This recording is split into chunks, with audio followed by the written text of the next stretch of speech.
My name's Oren Jaffe, and I am a green business consultant. I work with Bureau Veritas doing social compliance auditing, so helping companies understand where their stuff is made in factories. I'm Nikki Martinez, and I'm a student at the Presidio School of Management, which is an MBA program where traditional MBA program, however, there's social and environmental values threaded throughout the whole curriculum. Earlier this year, Oren and I were hanging out having coffee one Saturday. As we do often. And we decided to start an event with some structure around it. We're pretty extroverted people, but some people aren't as extroverted as we are, so we wanted to create a space where people did have context to go and talk to other people in other areas that they might not normally go talk to. So that's why we created EcoTuesday. Once a month, fourth Tuesday, at a different venue in the city, we bring together anywhere from 50, 60 to 100, 125 people to have a structured event. And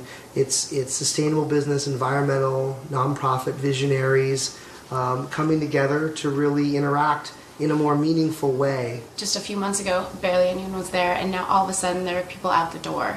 So the conversation is getting bigger. At EcoTuesday there is a speaker, and it's a different theme every month. In the 70s, a lot of things were happening, and I started working for the EPA in 1975, which was a very exciting time since it was brand new and nobody knew what they were supposed to do. We were now realizing that the problems that we had were global, and we had to cooperate globally to resolve them. We have about 15 minutes of a discussion. Sometimes it goes into Q&A, sometimes it's interactive where everyone's involved. So far we've had the opportunity to have everyone in the room introduce themselves, say their name, their affiliation, and something that they're passionate about. It's a really quick way to find out what everyone else in the room is up to. So then you can think like, oh, I wanted to talk to that person over there because I'd been wanting to talk to someone in solar, for example. It makes it a little bit more meaningful when you actually can know who's in the room. And a lot of times, at least for me, I go to a happy hour and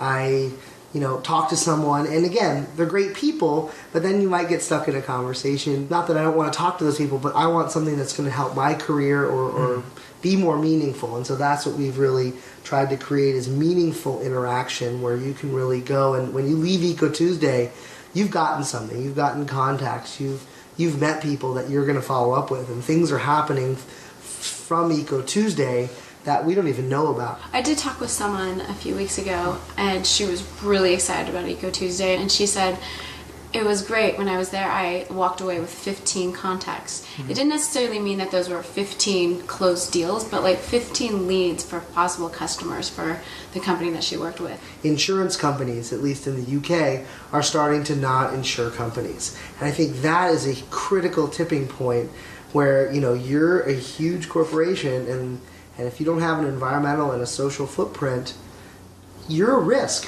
I have an activist mentality, but I know that you need to talk to corporate executives in a certain language, and they don't understand the language of angry activists. So I try to take that message and put it with a professional spin. In order to have this movement really flourish, you have to make money.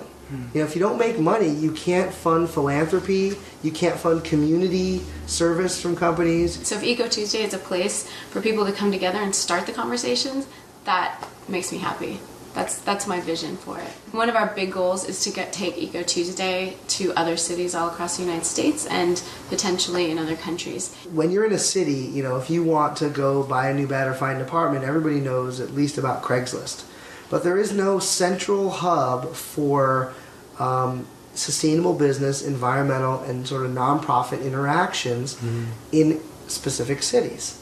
So we want to create that for this, so that anywhere you went, you would just go to EcoTuesday.com and you would just know that's the place where you start.